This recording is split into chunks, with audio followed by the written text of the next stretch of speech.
ya ya ya ma ya ya ma ya ya da da da ya ya ma ya da da da ya ya ma ya ma ya ma ya da da da ya ma ya da da da ya da da da ya ma da da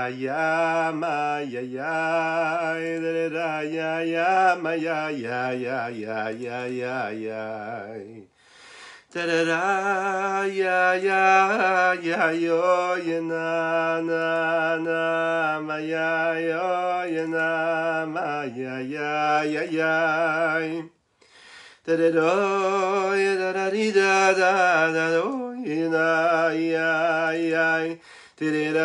da ma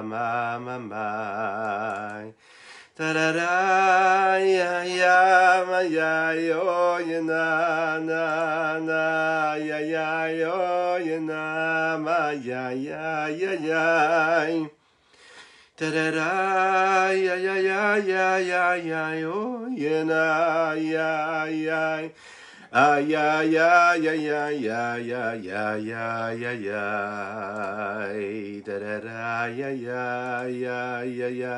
ma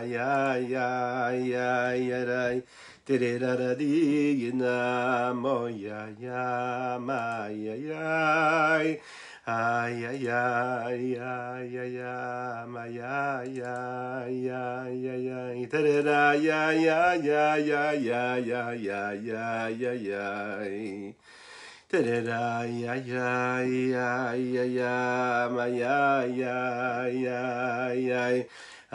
yo na ma yo ma da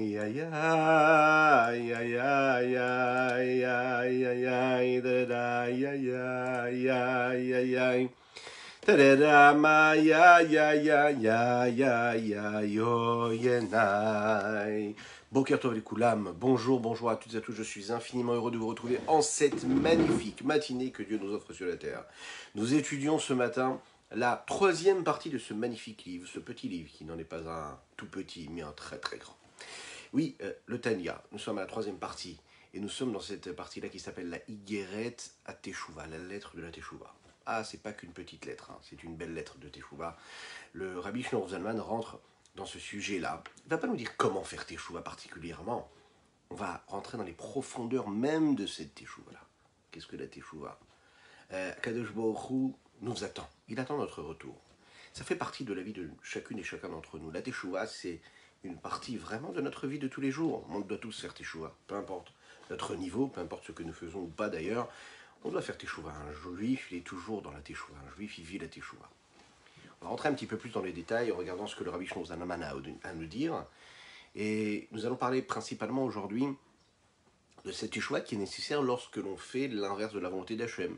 Vous savez que dans la Torah, il y a les commandements positifs et les commandements qui sont passifs. On va les appeler passifs pour ne pas dire les commandements négatifs, parce qu'il n'y a aucun commandement qui soit négatif venant d'Akadosh Baruch Hu, venant de Dieu. Mais ce qu'on appelle, on a l'habitude de les appeler des commandements négatifs dans le sens où c'est des choses, des moments ou des éléments qu'on nous demande de ne pas faire. D'accord? C'est toutes ces choses qu'on n'a pas le droit de faire. Mitzvot lotase, les commandements négatifs, ce qui sont appelés les commandements négatifs. Et puis nous avons les commandements positifs. Lorsque l'on n'accomplit pas ce que nous devons accomplir, lorsqu'il y a une mitzvah qui se présente et qu'on n'accomplit pas cette mitzvah-là, eh bien on doit faire teshuvah en réalité. On doit faire teshuvah, il faut demander pardon à Dieu, parce qu'on avait la possibilité de faire quelque chose et on ne l'a pas fait. Une mitzvah lotase, c'est un commandement qui nous dit « ça tu ne dois pas le faire ». Et quand on omet et on commet cette faute-là, et qu'on fait l'inverse de la volonté de Dieu, c'est-à-dire qu'on accomplit quelque chose qu'on ne devait pas accomplir, alors à ce moment-là, on doit demander teshuvah à Dieu. Il y a différentes façons de faire teshuvah. Et on va parler de ces différentes façons qu'il y a, différentes manières qu'il y a dans cette teshuvah, en se basant sur ce qui est dit dans la Mishnah, dans la Gemara, dans le Rambam, dans la Halacha, et surtout ce que la Chassidut nous a apporté bien sûr, avec cette Kabbalah-là, hein, qui, principalement, nous allons voir au bout de 4-5 lignes déjà, nous sommes déjà en train de rapporter ce que le Zohar a à nous dire. Je vous, d'ores et déjà, souhaite un grand Lechaim. Nous étudions ce matin, hein, pour le mérite de chacune et de chacun d'entre nous, et Leilou Nishmat pour l'élévation de l'âme de Réhouven Benisser, que Kodesh Baruch Hu fasse que tous ces mots de Torah soient une source de Gdusha et d'élévation pour cette Neshama-là. Regardons dans les mots, nous en sommes au premier chapitre du Igeret à Teshuvah. Alors, il va démarrer par ça. Essayez de comprendre un petit peu quelles sont les différentes façons que l'on a de demander pardon à Dieu. Parce que quand on fait Teshuvah, c'est pour demander à Dieu de nous pardonner. À l'époque du Beth Amikdash, quand il fallait demander pardon à Dieu, nous apportions un korban, un sacrifice au Beth Amikdash, au Misbéach. Nous n'avons pas le Misbéach. Alors ce que nous avons, nous, c'est quoi? C'est la Tefila, c'est la Torah, c'est les mitzvot. Comment est-ce qu'on peut demander pardon à Kadosh Baruch? On le sait qu'il y avait, par exemple, à l'époque du Beth Amikdash, quand on apportait un korban, un sacrifice, il fallait aussi qu'il y ait des mots qui soient prononcés, c'est-à-dire une forme d'expiation dans lesquelles la personne qui avait fauté demandait pardon à Dieu. Elle disait ce qu'elle avait fait, ce qu'il ne fallait pas qu'elle fasse, ce qu'elle avait fait quand même. Elle demandait pardon, elle s'excusait. Ces mots-là qu'elle prononçait, c'est cette demande-là de kapara, de pardon de Dieu. Il y a différentes façons de faire Teshuvah, comme il y a différentes façons de demander ce pardon-là. Tanya, c'est intéressant de voir que cette troisième partie du Tanya, la Igeret à Teshuvah, démarre par ce premier mot-là, Tanya.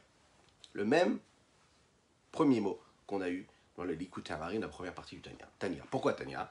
Rabbi de Lubavitch avait l'habitude de dire que Tanya, parce qu'il faut le prendre avec force. Tanya, ce sont les mêmes lettres que les mots que le mot Eitan. C'est les mêmes lettres. Aleph, Yud, Tav, Nun, Eitan qui veut dire la force. C'est cette force-là qui nous permet, cette force qu'il y a dans la Neshama, dans l'âme, qui nous permet de briser l'écorce qui entoure cette Neshama. L'écorce qui bloque, qui empêche l'homme de s'épanouir, de s'ouvrir, de faire ce qu'il doit faire, d'être celui qui doit être au moment où il doit l'être. Oui, il faut enlever, retirer cette écorce-là.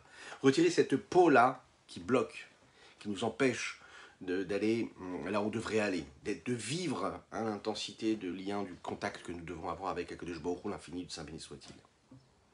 Tanya, il est dit dans une braïta, Besof Yoma, à la fin de la Masechet Yoma, le traité Yoma du Talmud. Il est dit comme ça. Elle va définir, cette braïta-là, les différents niveaux qui englobent et qui incluent la faute. Bien sûr, la faute, la teshuva et le pardon. Le retour vers Dieu et le pardon. Shlosha chiluke kaparaem. Il y a 3 différences de pardon, 3 sortes de pardon. 3 niveaux. En fonction des fautes que nous allons commettre, il y a, en résumé, prenons un premier exemple. Une personne, par exemple, qui transgresse un commandement positif, qui devait faire une mitzvah, qui n'a pas fait cette mitzvah-là. La Torah nous dit, quand il a fait Teshuvah, il ne bouge de cet état-là tant qu'on ne lui pardonne pas. Ça veut dire que s'il fait Teshuvah, il aurait pu faire quelque chose de bien et ne l'a pas fait.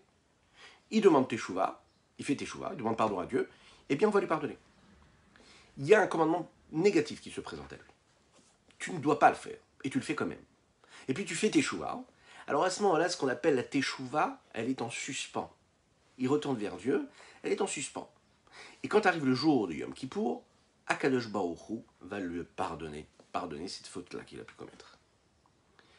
Une personne maintenant qui accomplit quelque chose de très très grave, pour lesquels normalement, il mériterait la peine de mort par le Beddin, par exemple. Quelque chose de très très grave qu'il aurait pu commettre. Et il fait Teshuvah sur cette faute-là. Est-ce que parce qu'il a fait Teshuvah, ça y est, il est pardonné? Ou pas? La Gemara là-bas nous dit, s'il fait Teshuvah, il devra attendre encore Yom Kippour.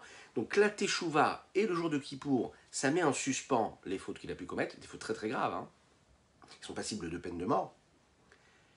Et dans la vie, cet homme-là va devoir subir des épreuves, des souffrances, des douleurs, que Dieu nous en préserve. Et c'est toutes ces souffrances et ces épreuves-là qui vont nettoyer un petit peu, qui vont rincer son âme, toute l'âme qu'il a pu, toutes les bêtises qu'il a pu commettre, toutes les erreurs qu'il a pu faire. Maintenant, celui qui qui fait ce qu'on appelle Chilul Hashem. Chilul Hashem, c'est-à-dire celui qui profane le nom d'Akadosh Baruch Hu, le nom de Dieu. Vous savez que c'est une mitzvah qui est très très importante, et c'est un interdit qui est très très grave. On peut être confronté à ça dans la vie de tous les jours, et il faut faire très très très attention à ça. Profaner le nom de Dieu, ça veut dire faire en sorte que les personnes qui nous entourent, que l'on rencontre, se disent, voilà un homme qui représente Dieu, et comme il se comporte de cette façon-là, eh bien cela profane le nom d'Akadosh Baruch Hu. Il n'y a pas pire que cela. La Torah nous dit que la Teshuvah, elle ne peut pas mettre en suspens le pardon. Ça ne suffit pas d'Akadosh Baruch Hu. Ils sont tous en suspens, et c'est Akadosh Baruch Hu qui décidera comment il sera puni de cela. C'est-à-dire que même pas Yom Kippour, même Yom Kippour c'est difficile pour pardonner cette faute-là. On ne se rend pas compte ce que c'est Chilul Hashem. Comment est-ce qu'Akadosh Baruch Hu va pardonner les fautes d'un homme? Ou Teshuvah im kol echad. La Teshuvah avec chacun. Peu importe le niveau qu'elle peut avoir, elle ne vient que par la Teshuvah. Ce pardon viendra par la Teshuvah. La façon avec laquelle nous allons faire Teshuvah, c'est ce qui va permettre le pardon. Avar al mitzvah tassé, celui qui transgresse un commandement positif qui se présente à lui. C'est-à-dire qu'il passe outre. J'ai la possibilité de faire la mitzvah et je ne fais pas la mitzvah. Je détourne le regard et je ne fais pas ce que je dois faire. Par exemple, je me lève le matin. Alors vous savez qu'il y a une obligation de lire le schéma tous les jours et toute la nuit. D'accord? Le matin et le soir. Maintenant, je me lève le matin. Il y a un horaire précis pour lire le schéma. Et je ne dis pas le schéma. C'est une mitzvah tassée, un commandement positif de lire le schéma. Et celui qui ne dit pas le schéma, à ce moment-là, il a fait une vraie erreur. Celui qui a la possibilité de mettre les téphilines, par exemple, et il ne met pas les téphilines. C'est pas qu'il a tué quelqu'un, il n'a pas volé quelqu'un, mais il a la possibilité de mettre les téphilines et il ne met pas les téphilines. Celui qui a la possibilité de s'asseoir pendant la fête de Sukkot, de manger sous la souka, il ne va pas s'asseoir sous la souka. Ensuite, il fait Teshuvah, il demande pardon à Dieu. Alors à ce moment-là, il a fait Teshuvah, il regrette sur ce qu'il aurait pu faire et qu'il n'a pas fait. Il regrette, il prend sur lui et il se dit voilà, la prochaine fois que cela se présente, je mettrai les téphilines. La prochaine fois que cela se présente, je dirai le schéma le matin et le soir avant de dormir. La prochaine fois que j'ai la possibilité de faire la mitzvah du loulav ou de m'asseoir sous une souka, je le ferai. Je ne serai pas paresseux en me disant ben non, moi, je suis juste comme ça, je suis traditionnaliste. Non, il y a une mitzvah, je sais que je peux faire une mitzvah, eh ben, je vais tout faire pour l'accomplir. Lechaim. Première chose ici, on nous dit, on accepte sa teshuva. Avar al mitzvah lo ta'aseh. Maintenant, une personne qui a fait une action qui, en réalité, dans la Torah, il a dit clairement que cette action-là, il ne doit pas la faire. Par exemple, il va consommer un aliment qui est interdit à la consommation. Veshav, il va faire teshuva sur cette action-là. Eh bien là, teshuva tola. La teshuva, elle va mettre en suspens. Elle va mettre cela sans punition particulière, mais sans pardon. Il faut bien comprendre ici, c'est le détail qui va ressortir hein, de cette première partie. Rabbi Shlomo Zalman est en train de nous dire qu'il y a deux étapes dans la teshuva. Il y a le regret de l'homme, c'est-à-dire le fait de regretter ce qu'on a fait ou ce qu'on n'a pas fait. Le fait de demander pardon à Dieu. Il y a aussi l'acceptation de cette teshuva par Dieu. Ça veut dire que Dieu accepte de nous pardonner. Et ensuite, il y a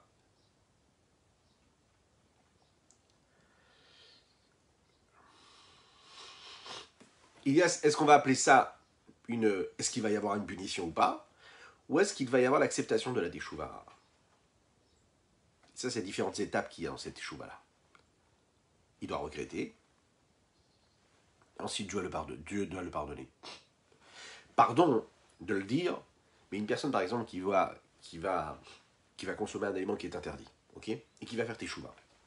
La teshuva va mettre en suspens là, pas de punition, mais aussi pas de pardon. Mais qu'est-ce qui va le pardonner alors? Qu'est-ce qui va permettre le pardon de cette faute-là qu'il a pu commettre? Il a mangé quelque chose qu'il ne devait pas commettre, qu'il ne devait pas manger. Non kasher. Yom Akipurim mechaper. Veyom Akipurim mechaper. Dans les mots. Avar al mitzvah taseh veshav, et nous azmishamat shemochalim lo. Avar al mitzvah taseh veshav, teshuvato la, veyom kippurim mechaper. Ce que la teshuva n'a pas pu faire, le jour du Yom Kippour, lui, va accomplir, va le faire. Le Hanmourazaken va rentrer un petit peu plus dans les détails. Il va nous expliquer cela. Pérouche. Di afalgav, des lignan ki mitzvah taseh gdola, sharedocha et lotaseh. Qu'est-ce qui est plus important? Est-ce que c'est plus important d'accomplir une mitzvah, un commandement positif, c'est-à-dire va mettre les téphilines, va lire le schéma, ou bien le fait de ne pas faire quelque chose qui est interdit? La réponse, elle est claire, limpide. D'un côté, on voit que ce qui est très très important, c'est de faire une action qui est positive. C'est-à-dire le fait de mettre les téphilines, le fait de faire le schéma, ça passe avant tout, parce que c'est positif. Ça veut dire que quand, par exemple, il y a une confrontation entre deux actes, c'est-à-dire que si je veux faire quelque chose de positif, je veux, par exemple, lire le schéma ou manger sous la souka, je vais devoir enfreindre un interdit de la Torah. Qu'est-ce qui va passer en premier? Alors on le sait, que quand il y a un interdit qui va passer, je vais faire attention de ne pas faire l'interdit, même si c'est pour faire quelque chose de positif. D'un côté, on va voir que ce qui est plus important, c'est de faire. Ça veut dire que quand je n'ai pas la possibilité de faire les deux par rapport au temps, par rapport à l'espace, par rapport à la loi, par rapport au contexte dans lequel je me trouve, il faut d'abord accomplir la mitzvah qui est assez, même si je vais devoir parfois enfreindre un interdit. Attention, hein, c'est pas toujours. Et il y a des cas précis. Dans la halakha, on le voit très simplement. Vous savez que, de la même manière qu'il faut lire le schéma Israël, un homme doit porter ce qu'on appelle des tzitzit. Un talit avec des tzitzit. Maintenant, les tzitzit, il y a un interdit de prendre, par exemple, dans la Torah, ce qui s'appelle le sharatnez, de prendre des fils qui sont constitués, par exemple, de laine et de les mélanger avec du lin. Ok? Maintenant, si j'ai un vêtement qui est fait de lin, est-ce que j'ai le droit de mettre des fils qui vont être faits de laine? Là, il y a une exception. La Torah, elle me dit, pour la mitzvah de tzitzit, oui, tu peux mettre et tu dois mettre des fils de laine. Parce que la mitzvah, c'est de mettre des tzitzit, qui fait de laine, et tu vas les mettre dans un vêtement qui est fait de lin. Parce que c'est la mitzvah qui est positive ici, qui va passer outre l'interdit de mélanger le lin et la laine. Un autre exemple qu'on pourrait donner, c'est les sacrifices qu'on apportait au Beth Amikdash. Le jour de Shabbat, on l'imagine bien, le jour de Shabbat, on n'a pas le droit d'amener un sacrifice. Brûler quelque chose Shabbat, c'est interdit. Pourtant, au Beth Amikdash, on apportait des korbanot, des sacrifices, même le jour de Shabbat. Donc, le commandement positif d'apporter devant un Kodesh Baruch Hu des sacrifices passe avant et passe au-dessus l'interdit de ne pas faire de feu le jour de Shabbat, de ne pas brûler le jour de Shabbat. D'un autre côté, comme on voit dans l'ordre qu'il y a dans le pardon, les commandements négatifs sont a priori plus importants que les commandements, ce qu'on appelle mitzvah tassé, commandements positifs. Pourquoi? Parce qu'on sait que pour demander pardon sur le fait de ne pas avoir accompli une mitzvah tassé, un commandement positif, il suffit juste de faire teshuva. Alors que celui qui accomplit et qui commet une faute, c'est-à-dire qui fait l'inverse de la volonté d'Akadosh Baruch Hu, l'inverse de la volonté d'Hachem, ça ne suffit pas de faire teshuva. Il faut attendre le jour de Kippour pour que le jour de Kippour, sous certaines conditions, permette de libérer quelque part l'acceptation là de cette teshuva. Expliquons cela. Aïnu Mishum.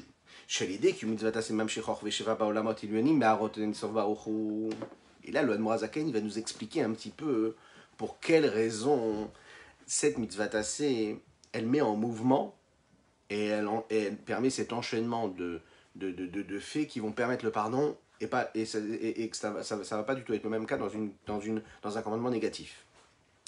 Quelle est la profondeur de cela? Pourquoi? Qu'est-ce qui se passe de spécial? A priori, les deux, ce sont des commandements de Dieu. Oui. Un, c'est un commandement qui est positif. Un, c'est un commandement qui est passif. Pourquoi est-ce que là, il y a plus ça va passer ça va passer en premier par rapport à l'autre? Bon. Pourquoi est-ce que ça va être prioritaire? L'chaim.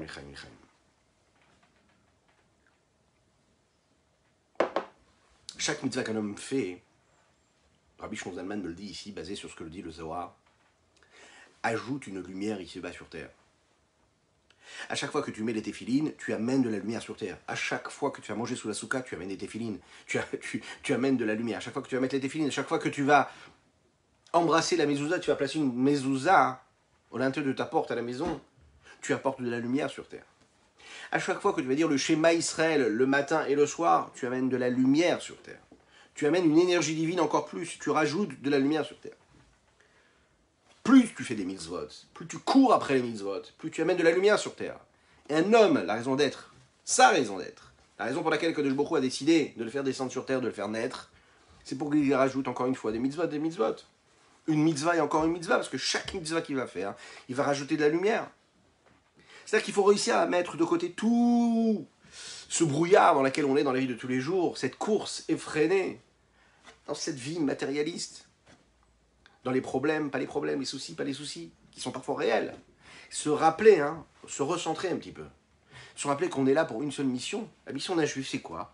C'est de ramener de la lumière sur terre, d'accomplir des mitzvot, encore une mitzvah, encore une mitzvah. Ça doit être une obsession, en fait, chez un juif. La seule chose qui doit l'intéresser, c'est ça. Tout ce qu'il fait, c'est ça. Tout ce qu'il fait dans sa vie, ça doit être qu'est-ce que je peux faire pour ramener encore une fois de la lumière sur terre. C'est la raison pour laquelle, à chaque fois que je fais une mitzvah, je ramène de la lumière. Donc, dans tous les mondes, dans lesquels il y a des créatures d'Akadosh Baruch Hu, qui accomplissent la volonté d'Akadosh Baruch Hu, eh bien, ils sont en train, ces créatures-là, de faire descendre des lumières globales. Lorsqu'un juif accomplit une mitzvah en particulier, et cette mitzvah en particulier, il est en train d'accomplir la volonté profonde de Dieu. Il va amener une influence d'une nouvelle volonté profonde de Dieu qui va dépasser ce que le monde est, c'est-à-dire une lumière qui provient de l'extérieur du monde dans le monde. C'est un dévoilement profond qui va venir dans la profondeur et qui va venir changer, transformer la réalité de sa vie. Alors, il faut savoir que, vous allez me dire, oui, mais nous on ne comprend pas vraiment parce que, sincèrement, quand on fait une mitzvah, on ne voit pas tout de suite cette lumière-là. Parfois, on sent qu'il y a quelque chose qui s'est passé, on sent une forme de sainteté, mais parfois pas. On ne sent pas toujours vraiment on ne sent pas toujours cette lumière-là. Et là, ce qu'il est en train de nous dire, c'est que justement, on peut sentir cette lumière-là, et même quand on ne le sent pas, cette lumière-là, elle est présente. Tu ne vois pas la lumière que tu as permis, que tu as causé, que tu as engendré, parce que quand tu as accompli cette mitzvah-là, mais sache qu'elle est existante, elle est là, elle est présente. C'est-à-dire que quand cette lumière-là, que tu ne ressens pas, est présente, elle va venir ici-bas sur Terre, quand elle vient des mondes supérieurs et qu'elle vient se poser ici dans ce monde-là inférieur, il va se passer quelque chose. Le Zohar nous le dit, les 248 commandements positifs correspondent aux 248 membres du roi. Qui est le roi? Le roi, c'est Akadosh Baruch Hu, Dieu. 248 commandements positifs correspondent aux 248 membres du corps de l'homme. Le Zohar nous dit, c'est ce qui se passe aussi pour Dieu. Ça veut dire que de la même manière que les membres du corps sont les réceptacles, les outils qui permettent le dévoilement des potentiels et les dévoilements des forces que l'âme peut avoir chez un homme, la mitzvot, c'est pareil pour Dieu. Ce sont les membres du roi, d'Akadosh Baruch Hu, ce sont les réceptacles, les outils qui permettent le dévoilement d'Akadosh Baruch Hu ici-bas sur terre dans ce monde-là. Quel est le sens de cela? C'est de nous dire qu'à chaque fois qu'on accomplit une mitzvah, on est en fait en train de permettre à un des membres d'Akadosh Baruch Hu de se mettre en mouvement. De la même manière qu'un corps en bonne santé, c'est un corps qui est en mouvement, une activité physique, il faut, c'est important. Eh bien, l'activité physique, si on peut l'appeler ainsi, d'Akadosh Baruch Hu, c'est quoi? C'est les mitzvot. Quand tu accomplis les mitzvot, tu es en mouvement. Alors à ce moment-là, tu permets au sang d'aller dans tous les membres du corps. Tu permets d'oxygéner tous les membres du corps. Il faut qu'un homme soit en activité, il faut qu'il bouge tous les membres de son corps pour être bien oxygéné, pour être en bonne santé. Akadosh Baruch Hu, si on veut qu'il soit, entre guillemets, en bonne santé, si on peut se permettre cette comparaison, mais en tout cas c'est celle qui est donnée dans le Zohar, chaque mitzvah qu'on fait, c'est un mouvement du corps d'Akadosh Baruch Hu, c'est un mouvement d'Hachem. Et donc on permet l'oxygénation de tout le corps. Il y a une mitzvah par laquelle on va réussir à développer et à dévoiler une force spirituelle qui va représenter, on va dire, allez, la main d'Akadosh Baruch Hu, la main de Dieu. Il y a une mitzvah qu'on va accomplir qui, elle, va dévoiler le doigt d'Akadosh Baruch Hu. Et bien sûr, la mitzvah que je vais accomplir quand je fais telle ou telle mitzvah et que je mets en mouvement la main, ne correspond pas à celle qui va bouger le doigt. L'accomplissement, par exemple, de la mitzvah des tzitzit, elle va permettre, ce que nous dit la Chassidut, la Kabbalah, de dévoiler ce qu'on appelle un or makif. Ok? Or makif, c'est-à-dire une lumière qui englobe, qui entoure. On met le talit, on s'habille du talit, on s'entoure du talit. eh bien on est en train d'apporter sur nous cette lumière de Makif. Très important. Le Sovev. La mitzvah des téphilines, par exemple, c'est une lumière intellectuelle divine qui peut y avoir dans les lettres des mots qui se trouvent dans la lecture du texte que nous disons quand on parle des téphilines. La tzedaka, par exemple, ça permet à des lumières de bonté, de miséricorde, de descendre ici-bas. C'est-à-dire que quand un homme prend sa main, il prend une petite pièce, il la met dans la tzedaka ou il la donne à une personne qui tend la main, il est en train de créer le même mouvement au niveau de Dieu. C'est-à-dire que Dieu, il se révèle. Il se dit, allez, j'ajoute de la bonté, j'ajoute de la miséricorde ici-bas sur terre. L'accomplissement de chaque mitzvah, c'est donc en réalité une forme de dévoilement d'un essence divin, d'Akadosh Baruch Hu, de divinité, dans la réalité du monde, dans notre existence. Et quand on prend toutes les mitzvot qui sont accomplies et qui sont censées être accomplies par l'homme, ça permet le dévoilement d'Akadosh Baruch Hu, de Dieu, ici-bas sur terre. Donc tu veux plus de Dieu dans ta vie, accomplis plus de mitzvot. Tu mets en mouvement tes membres physiques, et bien tu ajoutes de la bonne santé, tu as de meilleurs muscles, hein, tu es en meilleure santé, tu permets vraiment au sang d'aller partout, d'oxygéner tout ton corps. Et bien tu veux qu'Akadosh Baruch Hu soit présent dans ta vie, qu'est-ce que tu fais? Eh bien, tu le mets en mouvement, tu le fais exister. Donc tu fais en sorte, tu fais un petit geste de tzedaka, ben, il y a plus de bonté et de lumière dans ta vie, il y a plus de miséricorde. Tu mets les téphilines, eh bien tu permets plus de lumière intellectuelle et divine de se révéler en toi. Et donc c'est comme ça. Les gars, il n'y a pas seulement cette lumière-là qui permet d'être éclairé par l'action de mitzvah. Al-nafsho ha'elokit. Il faut savoir qu'on ajoute aussi, hein, c'est très, très égoïste en réalité, on permet, quand on accomplit la mitzvah, une nouvelle lumière qui s'oppose sur celui qui accomplit la mitzvah. C'est-à-dire que quand un homme il fait une mitzvah, il rajoute de la lumière globale, c'est-à-dire sur le monde, dans le monde, puisqu'il met en mouvement Dieu, mais aussi sur lui en particulier. Parce qu'il faut savoir que, bien que ce n'est pas toujours que cette mitzvah-là va l'éclairer, éclairer, on va dire, son âme vitale à lui. Vous savez, cette âme vitale, cette âme qui nous permet d'avoir une vie terrestre, d'avoir des pulsions, d'avoir des envies, d'avoir des désirs, d'avoir des manques, d'avoir des besoins, de vouloir les assouvir. Ce qui est sûr, c'est que cette lumière-là va éclairer son âme divine. Comme il est dit dans le Tanya, un peu plus loin, un peu plus haut précisément, que quand un homme accomplit une mitzvah, alors l'âme, elle s'habille dans l'action qu'il est en train d'accomplir. Dans quoi? Dans l'âme divine qu'il y a dans cette action-là, dans l'âme divine qui a chez cet homme-là, qui accomplit. Que moi, comme nous disons dans les brachot, hein, quand on fait une bénédiction juste avant de faire une mitzvah, qu'est-ce qu'on dit? On dit Asher ki deshanu be mitzvotav. On remercie Dieu. Et on demande à Kadosh Baruch Hu de se révéler, ce Dieu-là qui s'est sanctifié parmi ces mitzvot. Ça veut dire que de la même manière que l'action concrète de la mitzvah, elle permet d'intensifier, de rajouter de la sainteté dans les mondes, eh bien, elle rajoute aussi de la mitzvah et elle sanctifie de la lumière. Elle sanctifie celui qui est en train de l'accomplir. Combien l'homme va ressentir cette sanctification? Ça, c'est une autre question. C'est une question de niveau, de degré. Chacun va le recevoir d'une manière différente. Plus son existence terrestre, plus l'investissement corporel, physique, matériel est grossier et présent chez l'homme, moins il va être sensible à cette présence de sainteté. Plus l'homme se raffine, plus il s'extrait de la matière, il prend du recul, moins il tombe dans la grossièreté du monde et la matérialité du monde, et plus ils se sont raffinés, et plus il est à même de ressentir le dévoilement de Dieu, la lumière de Dieu. En tout cas, elle est toujours présente, peu importe son niveau. Mais quand il est plus raffiné, il la ressent encore plus. Quand il n'arrive pas à ressentir cela, quand il dit oui, mais la vérité, moi je mets les téphilines et je ne ressens rien de particulier. Ce qui n'est pas toujours le cas. C'est-à-dire que vous allez voir des personnes, par exemple, qui sont très très très loin de la Torah, ils vont poser les téphilines sur leurs bras et ils se mettent à pleurer tout de suite. Qu'est-ce qui s'est passé? Il s'est passé qu'en réalité, la kedusha, la sainteté, elle est là. Même si on est très très éloigné. Et quand on ne ressent pas cette intensité-là et cette lumière qui est présente au moment de la mitzvah, ça ne veut pas dire qu'elle n'est pas présente. Ça veut dire que cette lumière-là, elle est très très présente, mais nous ne sommes pas en mesure de la ressentir.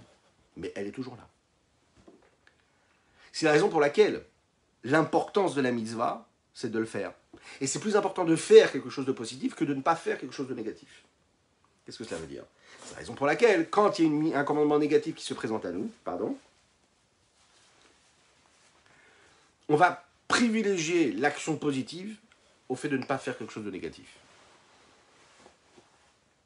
Ça, c'est au sujet de l'action concrète, ça veut dire quand ça se présente devant nous. Maintenant, au niveau de la teshuva, c'est pas pareil. Aval Inyan Teshuva, par rapport au retour vers Dieu. Si par exemple une personne, une personne n'a pas accompli la mitzvah qu'il devait accomplir, il regrette, il veut réparer cela. On lui dit comme ça, non, écoutez bien ça, écoutez bien ça. Tu n'as pas pu donner les zdaka, ok. Tu n'as pas pu lire le schéma, ok. Tu n'as pas pu mettre les téfilines, ok. Tu n'as pas pu manger sous la souka, ok. Tu as demandé pardon, d'accord. Tu regrettes, d'accord. Est-ce qu'on te pardonne? Oui, on te pardonne. Il y a une chose par contre que tu ne pourras pas rattraper. Et ça c'est malheureux, mais c'est comme ça. La lumière que tu aurais pu accomplir, que tu aurais pu apporter par cette mitzvah-là, cette lumière-là, tu ne l'auras pas. Ça c'est le problème. Cette lumière-là, tu ne peux pas la faire revenir. Puisque cette lumière-là, hein, c'est cet oxygène que tu aurais pu apporter par le mouvement du corps, le mouvement des corps de Dieu, des membres de Dieu. Donc tu n'as pas accompli cette mitzvah. Ok, tu regrettes, on te pardonne. Mais la lumière, tu l'as perdue. Bien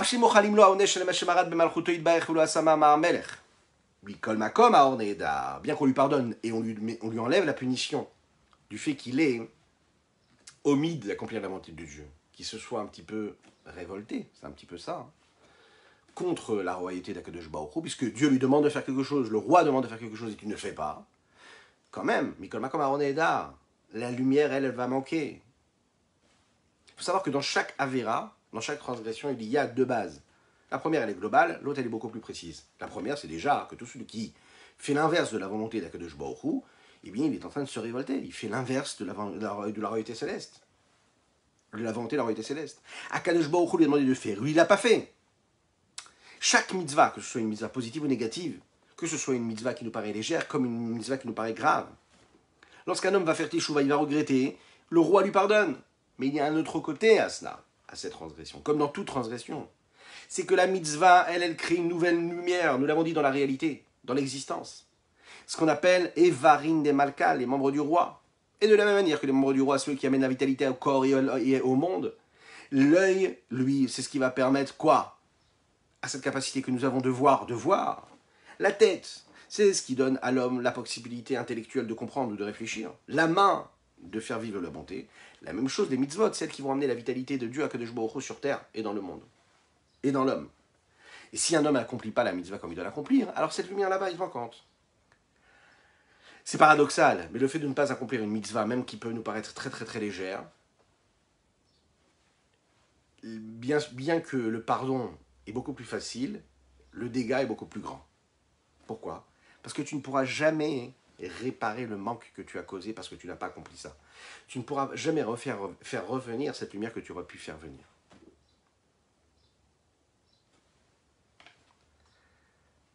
Les conséquences sont beaucoup plus graves.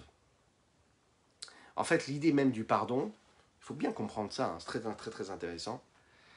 Le sujet même de la kapara du pardon, c'est quoi? C'est pas une punition, c'est pas comme une vengeance sur quelque chose qu'il aurait dû faire et qu'il n'a pas fait. La kapara, le pardon, c'est uniquement une réparation. Et quand on ne peut pas réparer, alors on ne peut rien faire d'autre. C'est-à-dire que tu ne peux pas réparer le fait qu'il n'y a plus de lumière. Tu peux demander pardon de ne pas l'avoir fait. Cette lumière, tu ne peux pas la ramener. Donc à ce moment-là, même le jour de Kippour, même le dernier jour de la vie sur terre, ici-bas sur terre d'un homme, ne pourront pas compléter et réparer ce qui lui manque. Donc comme il ne peut pas réparer ce qui lui manque, parce que ce qui lui manque, il lui manque, il n'a pas fait ce qu'il devait faire, alors à ce moment-là, on lui pardonne. Donc quelque part, le fait de le pardonner, c'est un petit peu... Voilà, parce qu'il n'y a pas le choix, quoi. Qu'est-ce qu'on peut faire? Il ne peut pas réparer. Il ne peut pas réparer. Comme les Chachamim le disent, Al pasuk meuvat lo yachol lidkon vechesron lo yuchal limanot. Qu'est-ce qu'il dit dans Kohelet? Il est dit que ce qui a été vraiment abîmé, parfois on ne peut pas le réparer. Par exemple, c'est ce qu'on appelle d'ailleurs, c'est ça le meuvat lo yachol lidkon, Zé shvitel kriyat shema shel arvit. Celui qui a omis d'accomplir cette lecture du schéma le soir ou le matin, comme il est dit dans la Gemara Brachot. Il explique. Des af chez Nizar, bien qu'il va faire teshuva, il va se dire, oh là là, j'ai pas pu lire le Kriyat Shema hier soir, ou j'ai pas pu lire le Kriyat Shema ce matin, mais à partir de maintenant, je vais lire le Kriyat Shema. Sa teshuva, ein teshuvato, mo'elet letaken vashebitel pamachat. Si tu fais teshuva, c'est pas ce qui va te réparer le fait que tu ne l'aies pas lu hier. Bien sûr, c'est ce qui va te permettre de te motiver pour lire les autres jours. Mais le fait que tu aies pris une bonne décision, ça ne va pas réparer le fait que tu n'aies pas lu le schéma hier.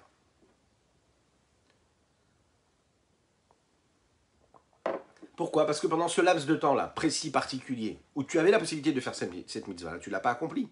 Donc elle va être manquante. Et tu n'as pas la possibilité de le réparer. Tu peux regretter, tu peux avoir honte, tu peux t'excuser, mais tu ne peux pas réparer ce qui n'a pas été fait. Et puisqu'il n'y a rien à faire, dès que l'homme fait teshuva sur quelque chose qu'il devait faire qu'il n'a pas fait, alors on le pardonne. Limite, on aurait préféré qu'il ne soit pas pardonné tout de suite, pour pouvoir réparer et ramener la lumière qu'il aurait voulu ramener et qu'il aurait pu ramener par cette mitzvah. Et là, qu'est-ce qu'on nous dit? On nous dit non, on va te pardonner, on va te laisser passer à autre chose. C'est pas possible, tu peux plus ramener cette lumière-là. Ve'aover, la mitzvah klosa, c'est celui maintenant qui outrepasse la volonté d'Hachem, le commandement d'Akadosh Baruch Hu qui lui dit surtout ne fais pas ça, surtout ne mange pas ça, surtout ne fais pas ci. Là, la situation elle est complètement différente. Quand il va accomplir quelque chose de négatif, malheureusement, il y a du mal qui va se poser sur lui. Quand on ne fait pas une mitzvah positive qui se présente à nous, alors on ne fait pas descendre de lumière sur nous. Quand on fait quelque chose de négatif, malheureusement, le mal, on le pose sur nous. La différence qu'il y a entre celui qui fait du bien et du mal, c'est quoi? Celui qui fait du bien, qui est censé faire du bien, qui ne le fait pas, être bien, il aurait pu s'attacher à la Gdusha. Maintenant, il n'a pas de Gdusha. Mais il n'a pas de sainteté en plus. Mais il n'a pas rajouté de mal en lui. Il aurait pu faire du bien. Il aurait pu apporter de la sainteté. Il ne l'a pas apporté. Est-ce que ça veut dire qu'il a apporté du mal sur lui, Chas v'Shalom? Non. Par contre, quelqu'un qui accomplit quelque chose d'interdit, là, qu'est-ce qui va se passer? Il rajoute du mal sur lui. Et ça, c'est problématique. Ça devient une partie même de ce qu'il est, le mal.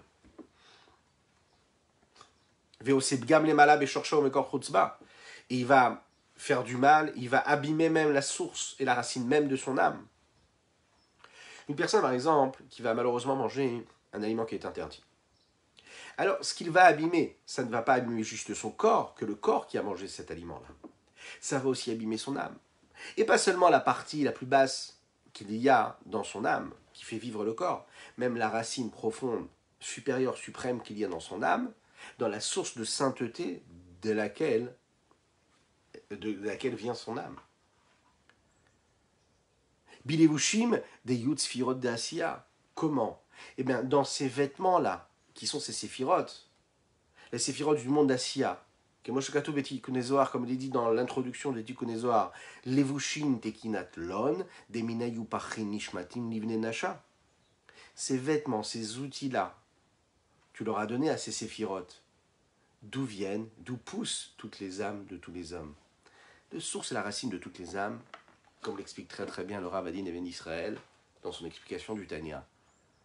Ces racines et ces sources-là de toutes les âmes se trouvent dans les vêtements des séphirotes, dans ces forces-là supérieures qu'Akadosh Baruch Hu a utilisées et qui dépassent l'existence et tous les éléments, toutes les créatures qu'il peut y avoir dans tous les différents mondes. Et puisque l'âme de chacune et chacun d'entre nous, elle est basée, elle est attachée à ces 10 séphirotes, ces 10 forces-là.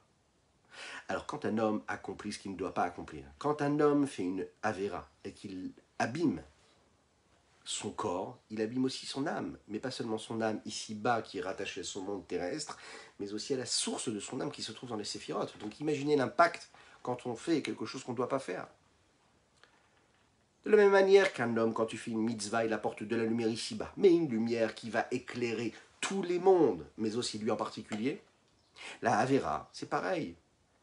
Ça ne reste pas juste dans un domaine subjectif de son âme, lui précisément particulier, parce qu'il a fauté. Là, cette race-là,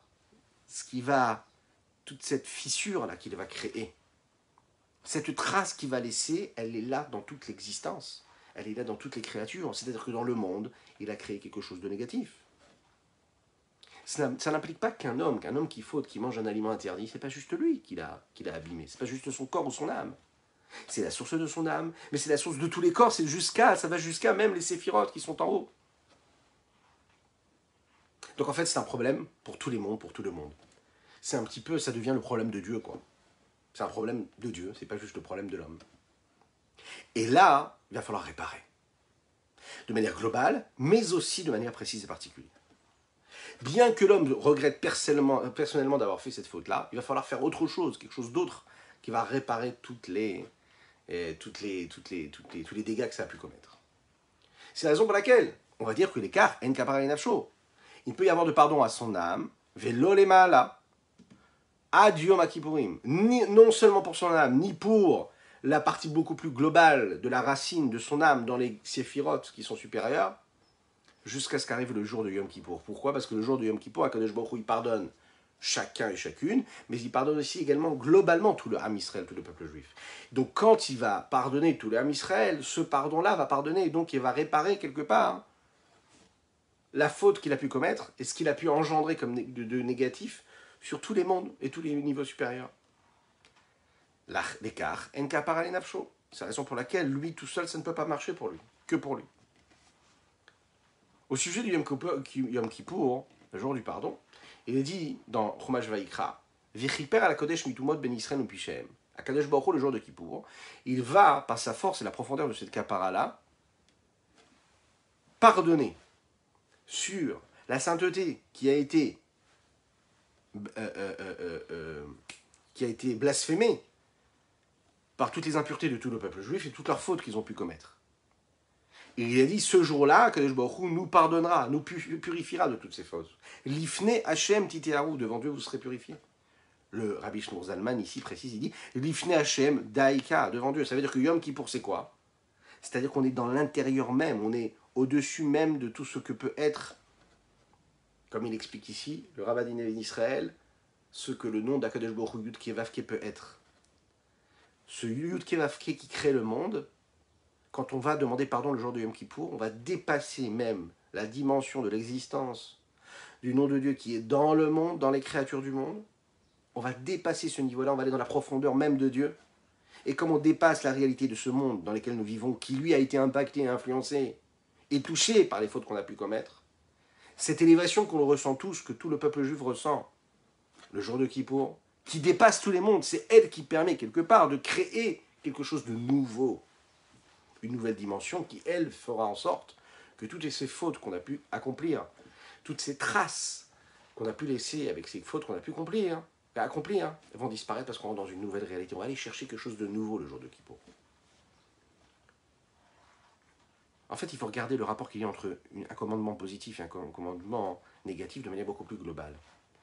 La légèreté que l'on pourrait ressentir face au pardon a priori, la facilité avec laquelle on peut regretter une mitzvah positive qu'on aurait pu accomplir, qu'on n'a pas accomplie. Elle n'est pas là parce que c'est beaucoup plus léger. Parce que c'est c'est quelque chose de positif. J'ai pas l'impression, voilà, quand j'ai la possibilité de faire quelque chose de positif, de mettre une pièce de la tzedaka, j'ai pas l'impression que c'est plus grave que de manger un aliment qui est interdit.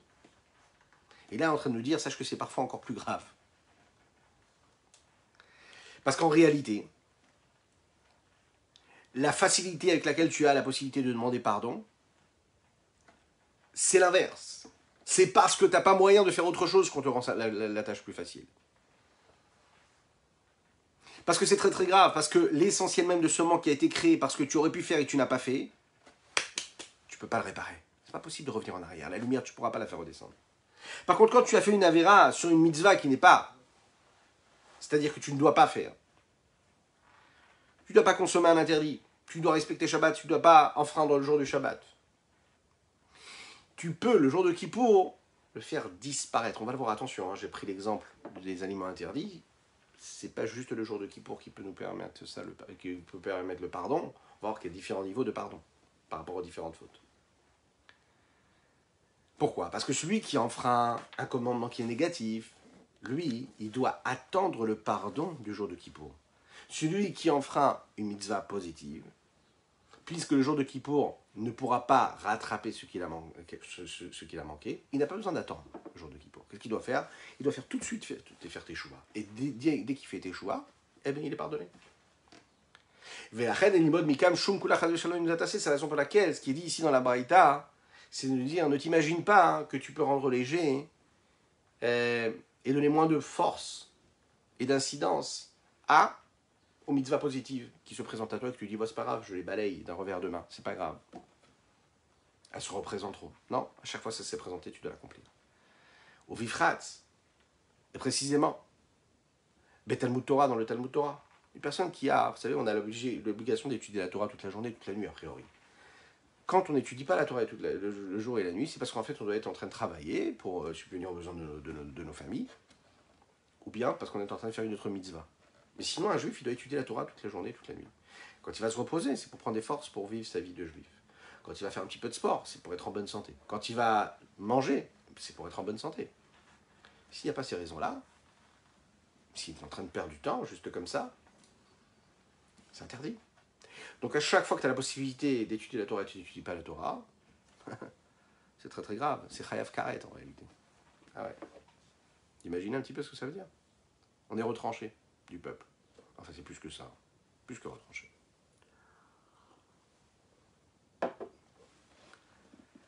Ubifrat. Précisément, celui qui a la possibilité d'étudier la Torah Vadrabé, au contraire, à moi, les Chachamim disent comme ça, Viter à Kadosh Baruch Hu, la Vodazara, Kadosh Baruch Hu, il a laissé passer, il a été d'accord, de ne pas amener la destruction du temple, à cause des fautes qui auraient pu être accomplies par les Juifs, quand ils ont, par exemple, commis la Avodazara, quand ils ont fait, ils ont commis des fautes d'impudeur, quand ils ont, Avshen Kritot Mitot Beddin, quand ils ont accompli des transgressions très très graves, qui ont pour punition même la mort, qui peut être décidée par un tribunal. Veloviter albitul Talmud Torah. Veloviter albitul Talmud Torah. Par contre, il n'a pas supporté le fait que les bénis Israël, que les Juifs à travers l'histoire, n'étudient pas la Torah. Comme il le dit ici clairement dans Yirmiya, Alma Havda Haaretz, comment la terre s'est perdue. Sur quoi la terre s'est perdue? Sur quoi? Quand on dit perdu, c'est-à-dire comment est-ce qu'on est arrivé à notre destruction? Akadosh Baruch Hu répond Alazvam et Torati Yashanatate Lifnem, parce qu'ils ont abandonné la Torah que je leur ai donnée. Ça veut dire la gravité du fait de ne pas étudier la Torah, elle est même plus grave que le fait de ne pas accomplir un commandement négatif, ou d'accomplir un commandement négatif, c'est-à-dire de transgresser, de faire une avéra, de manger ce qu'on ne doit pas manger, de ne pas faire le Shabbat. C'est encore plus grave le fait de ne pas étudier la Torah. Ça veut dire que le rapport qu'il y a entre le commandement positif et le commandement négatif est plus compliqué que cela. C'est pas quelque chose de simple. Il y a différents niveaux. Le Rabbi Shlomo Zalman revient à ce qui a été donné dans les différences de Kapara, et il va terminer sur ça aujourd'hui. Aval Kritot Mitot Bedin. S'il a transgressé ces interdits-là, qui ont normalement des punitions qui sont très graves. Par exemple, celui qui va manger du sang, vous savez, on n'a pas le droit de manger de sang quand on fait la shrita d'un aliment, d'une bête, mais il faut retirer le sang, il faut cachériser la viande. C'est interdit de manger le sang de la bête. Celui Chazve Khalila, qui a par exemple une relation avec une femme qui est interdite pour lui. Une femme qui est nida, par exemple. Celui qui a tué une personne, celui qui a transgressé le jour de Shabbat. Il va faire Teshuvah. Viyom Kippourim Tolim. Et le jour de Kippour va mettre en suspens cette Teshuvah. On laisse ça en suspens. C'est-à-dire qu'il ne va pas tout de suite être puni. Mais attention, il ne va pas être tout de suite pardonné. Il va y avoir ce qu'on appelle Veïsorim et Markin.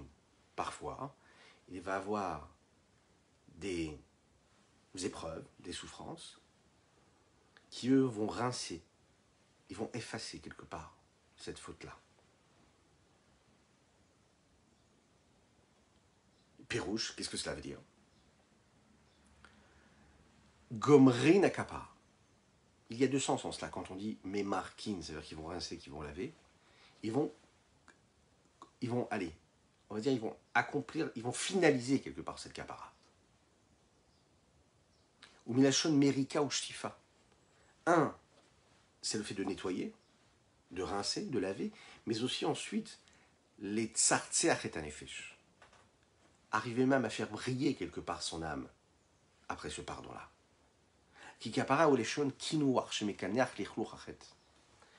La finalité même de cette capéra-là, la conclusion, quelque part, c'est quand on réussit à nettoyer tellement bien cette âme-là, des fautes qu'elle a pu commettre, au point même juste de réussir à la faire briller. En fait, il y a trois étapes. La première étape, c'est quoi? c'est la teshuva, c'est-à-dire le pardon sur ce qu'il a pu commettre, ce qu'il a pu accomplir, et donc sur cette punition qu'il est censé recevoir. Donc l'homme est déjà dans une nouvelle situation quand il demande pardon. Deuxième chose, comme c'est en suspens et le jour de Kippour qui va arriver, qui va pardonner l'homme sur ce qu'il a pu commettre, parce qu'il a fait l'inverse de la volonté de Dieu.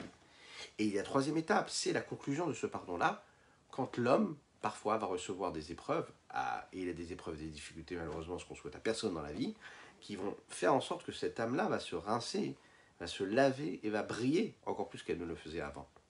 Comme il a dit, il a dit dans les Télim, eh bien je vais vous racheter, je vais racheter ces fautes-là que vous avez pu accomplir. Et la source de cela, c'est quoi? C'est que parfois les épreuves de l'homme pardonnent toutes les fautes qu'il a pu commettre. Adkan Leshona Braïta, c'est ce qui est dit dans la Braïta jusqu'à ici. Voilà ce qu'on pouvait dire sur cette partie-là du Tanya, qui est une partie qui nous ramène un petit peu à notre vie de tous les jours. C'est du concret, ça peut faire peur, ça peut faire mal, ça nous permet aussi une prise de conscience parfois. Et on comprend aussi l'importance de nos gestes, l'importance de ce que nous faisons ou de ce que nous ne faisons pas. Donner de l'importance, c'est prendre conscience de la responsabilité que nous avons. Ça peut faire peur, ça peut être glaçant, mais il faut surtout se concentrer sur ce que le positif peut nous apporter. Se dire qu'à chaque fois que j'ai une mitzvah que je peux accomplir, c'est une nouvelle lumière que je peux faire descendre sur terre. L'incidence que cela peut avoir, et c'est ce que Dieu attend de nous. C'est ce qui est prioritaire dans notre existence. Voilà ce qu'on pouvait dire dans notre Tanya du jour, avec l'aide d'Hachem, que Dieu vous bénisse et qu'il vous protège, qu'on puisse toujours être des sources de bénédiction et de lumière ici-bas sur terre, d'accomplissement positif, et de ne pas regarder aussi ce qui est négatif, de ne même pas avoir à ne pas faire ce qu'on ne doit pas faire, parce qu'on sera concentré sur la construction, sur quelque chose de positif, sur le bien. Je vous souhaite que des bonnes choses. Et une Ishmat Avimori, Reb Reuven Ben Isser. Que Dieu vous bénisse. Excellente journée.